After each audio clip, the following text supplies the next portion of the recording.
नमस्कार, आदाब, बहुत बहुत स्वागत है आपका मेरे YouTube चैनल पर। मैं हूं आपके साथ बुशरा खानम फहद। अब जब से चंद महीने बाद ही उत्तर प्रदेश में इलेक्शन होने जा रहे हैं और ऐसे में उत्तर प्रदेश की सियासत अपने पूरे उफान पर है, पूरे उबाल पर है।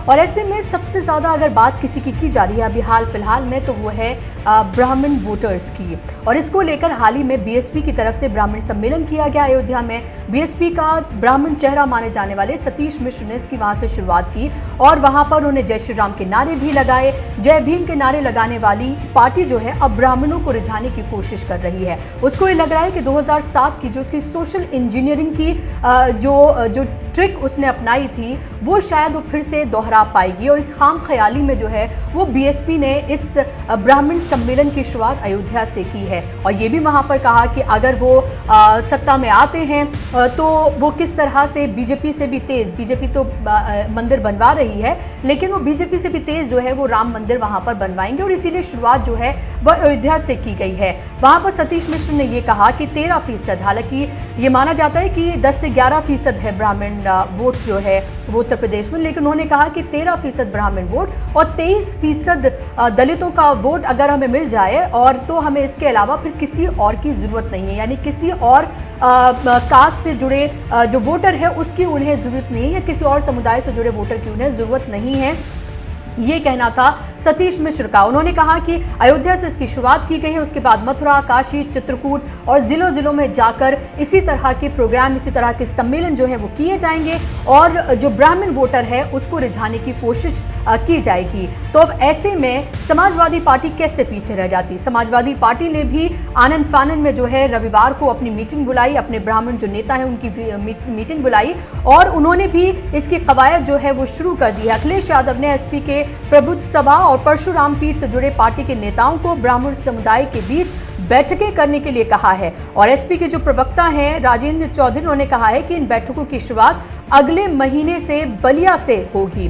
तो अब आप ये देखें कि अब चाहे बीएसपी हो या फिर समाजवादी पार्टी हो, उनको ये लग रहा है कि लगातार जो ब्राह्मण वोट है उसका उत्पीड़न जो है वो किया गया है, उनको सताया गया है। और योगी सरकार से बड़ी तादाद में, बीजेपी से बड़ी तादाद में, खासतौर पर जो विकास दुबे एनकाउंटर जो हुआ था उसके बाद से बड़ी तादाद में जो ब्राह्मण वोट है वो बीजेपी से नाराज है, जो ट्रेडिशनली उसका माना जाता है। और ऐसे में बीएसपी से लेकर समाजवादी पार्टी अब दोनों ही ब्राह्मण वोट को रिझाने में लग गई हैं। इस सब के बीच आप ये देखें कि अगर इस सब के बीच कोई एक समुदाय है जो पिसता हुआ नजर आ रहा है, जिसके बारे में कोई बात करता हुआ नजर नहीं आ रहा है, जिसका नाम लेने से अब सबको गुरेज है, उनका वोट तो उन्हें चाहिए, इन पार्टियों को वोट तो चाहिए लेकिन उनका नाम लेने से तमाम पार्टियां परहेज कर रही हैं। मैं यहाँ पर बात कर रही हूँ मुसलमानों की। आप ये देखें कि अब तक समाजवादी पार्टी ये माना जाता था कि उसका वोट बैंक जो है वो यादव और मुसलमान है। बीएसपी की मैं बात करूं तो उसका वोट बैंक ही दलित और मुसलमान माने जाते थे। और जय भीम का नारा लगाने वाली ये पार्टी जो है अब ब्राह्मणों को रिझा रही है। मुसलमानों का नाम नहीं लिया गया, जो कि मुसलमान 21 से 22% है उत्तर प्रदेश में। जो 11 से 13% हैं ब्राह्मण, उनकी तो बात की जा रही है, उनके उत्पीड़न की बात करी जा रही है, उनके सताए जाने की बात की जा रही है। ये कहा जा रहा है बीएसपी की तरफ से, समाजवादी पार्टी की तरफ से कि उनकी अनदेखी हुई है। लेकिन सबसे ज़्यादा अगर किसी का उत्पीड़न हुआ है वो है मुसलमान। उनकी बात कोई नहीं कर रहा है, चाहे लिंचिंग के नाम पर मुसलमान मारे जा रहे हो, चाहे CA-NRC जो प्रोटेस्ट हुआ उसके दौरान किस तरह से उनकी गिरफ्तारियां हुई, या आप देखिए अलग अलग मुद्दों पर किस तरह से मुसलमानों को परेशान किया जाता है, उनके बारे में कोई बात नहीं करता है, उनके उत्पीड़न की कोई बात नहीं कर रहा है।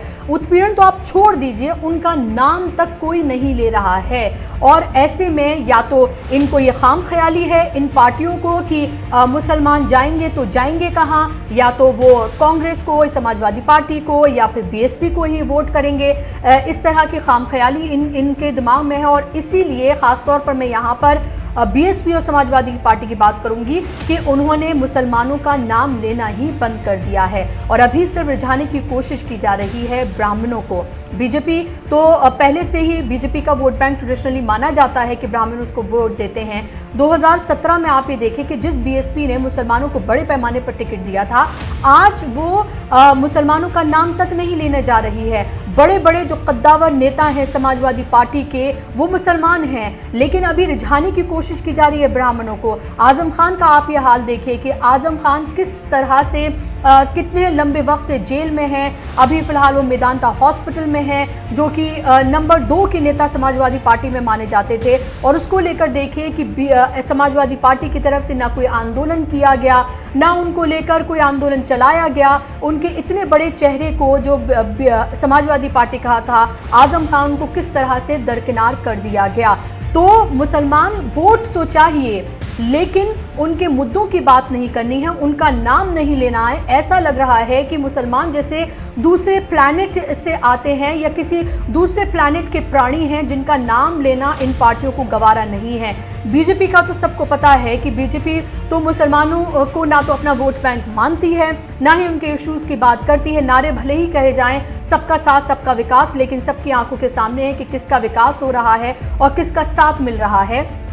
और अभी आप ये देखिए कि चाहे जिस तरह के इश्यूज़ अभी हाल फिलहाल में उठाए जा रहे हैं, चाहे पॉपुलेशन कंट्रोल बिल को लेकर हम बात करें या फिर कन्वर्जन बिल को लेकर बात करें, लव जिहाद की हम बात करें, ये तमाम इश्यूज़ जो उठाए जा रहे हैं वो साफ तौर पर ये बताते हैं कि किस तरह से बांटने की सियासत जो है वो बड़े पैमाने पर आगे देखने के लिए मिलेगी और लगातार देखने के लिए मिल रही है। इस सब के बीच समाजवादी पार्टी और बीएसपी, जिसको बात करनी चाहिए मुसलमानों की, क्योंकि उसका बड़ा वोट बैंक है मुसलमान, अब उसका नाम लेते में भी उसको घबराहट हो रही है। उसको डर लग रहा है कि कहीं उसका जो वोट बैंक है, जो हिंदू उसका वोट बैंक है, कहीं उससे नाराज ना हो जाए। तो मंदिर की सियासत की जाएगी, जय श्री राम के नारे लगाने में कोई परहेज नहीं है, ब्राह्मणों को रिझाने में कोई परहेज नहीं है। आप ये देखें कि जब AIMM की जब बात होती है या सिद्दीन ओवैसी की जब बात होती है, तो उसको लगातार अगर वो मुसलमानों की बात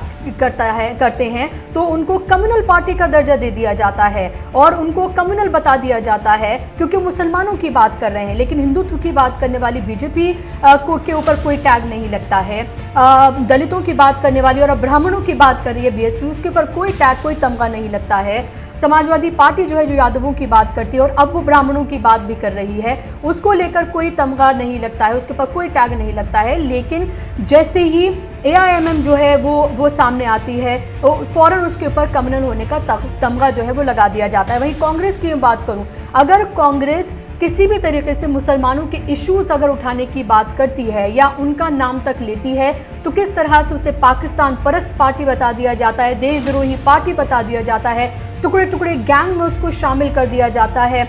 और ऐसे में आप ये देखें कि फिर उसके बाद हम ये देखते हैं कि जो कांग्रेस है वो पिछले इलेक्शन में भी देखा था कि किस तरह से सॉफ्ट हिंदुत्व की राह पर चलती हुई नजर आ रही थी। कभी जनेऊ बताया जा रहा था, दिखाया जा रहा था, कभी ये बताया जा रहा था कि कितनी बड़ी जो है वो हिंदू हितैषी जो है वो पार्टी है कांग्रेस। लेकिन उसके बावजूद भी आप ये देखिए कि जहां कोई एक बयान भी मुस्लिम इश्यूज़ को लेकर आ जाए तो फ़ौरन ही आप ये देखिए कि उसके ऊपर किस तरह से तमगा कांग्रेस के ऊपर भी लगा दिया जाता है। अभी आप ये देखिए कि इश्यूज़ कितने बड़े बड़े हैं। इश्यूज़ है कि कोरोना में किस तरह से ऑक्सीजन की कमी से लोग मारे गए, किस तरह से कारोबार बंद हो गए, नौकरियां लोगों को नहीं मिल रही हैं, शिक्षक जो हैं वो सड़कों पर हैं, बेरोजगार नौजवान सड़कों पर हैं, किसान सड़कों पर हैं, पूरे देश में बुरा हाल है, महंगाई जो है चरम पर है, पेट्रोल डीजल के दाम आसमान छू रहे हैं। एक दो नहीं, एक लंबी फहरिस्त है उन मुद्दों की जो वाकई में जन सरोकार से जुड़े हैं, जो आम आदमी के मुद्दे हैं, जिससे आम आदमी परेशान है। लेकिन यहाँ पर बात क्या हो रही है? जातीय समीकरण की। यहाँ पर बात हो रही है किस तरह से ब्राह्मणों को रिझाया जाए, उनका उत्पीड़न हो रहा है, वो नाराज हैं, उनकी बात हो रही है, बंटवारे की सियासत हो रही है। लेकिन असल में देश को आगे बढ़ाने की या देश की अर्थव्यवस्था को किस तरह से आगे बढ़ाया जाए, देश की अर्थव्यवस्था का पहिया जो बिल्कुल धंस चुका है उसको किस तरह से बाहर निकाला जाए, उसकी बात करता हुआ कोई नजर नहीं आ रहा है। और आप ये देखें कि जो हमारा सो कॉल्ड गोदी मीडिया है उसकी तो आप बात छोड़ ही दीजिए, उन्हें तो फिलहाल बहुत ज़्यादा इंटरेस्ट इस बात में है आजकल की योगी आदित्यनाथ का जो कुत्ता है वो जो है उसको सेलिब्रिटी किस तरह से बनाया जाए, वो क्या खाता है, वो क्या पीता है, उसको मंदिर में लाने के बाद किस तरह 3 महीने बाद योगी आदित्यनाथ की जो है वो मुख्यमंत्री बन गए, वो अभी फिलहाल इस सब में लगा हुआ है। क्योंकि उसको यही सब करने के, यही नौटंकी करने के लिए योगी आदित्यनाथ की तरफ से, उत्तर प्रदेश की हुकूमत की तरफ से बड़े बड़े मोटे मोटे करोड़ों के जो है वो एड्स दिए जाते हैं। लेकिन इस सब में अगर कोई एक वोट बैंक जो पिसता हुआ नजर आ रहा है वो है मुसलमान, जिसके नाम लेने तक से इन पार्टियों को गुरेज और परहेज नज़र आ रहा है। और अभी सिर्फ बात ब्राह्मणों की जा रही है। अब ये देखना है, मुस्लिम वोट बैंक को ये डिसाइड करना है, दूसरे वोटर्स को डिसाइड करना है कि उसको किसको वोट करना है। और ब्राह्मणों की भी मैं बात करूं तो वो भी कोई भी किसी भी वोट बैंक को या किसी भी समाज को आप हाँक नहीं सकते हैं कि जिस तरफ जिसको हाँकें आप, वो सारा का सारा जो है वो 11% है, 21% है, 20% है, वो एक ही पार्टी के पीछे पीछे चला जाए। तो ये खाम ख्याली जो पाली जा रही है, जल्द ही जनता जो है 2022 में ये खाम ख्याली इन पार्टियों की ख़त्म कर देगी। आपको मेरा कार्यक्रम कैसा लगा मुझे ज़रूर बताइएगा। आप मेरे चैनल को ज़रूर सब्सक्राइब करें इसी तरह की खबरों के लिए जो आपके सरोकार से जुड़ी हुई हैं। बेल आइकन पर हिट करें। आप मुझे इंस्टाग्राम, ट्विटर और फेसबुक पर भी फॉलो कर सकते हैं। नमस्कार, आदाब।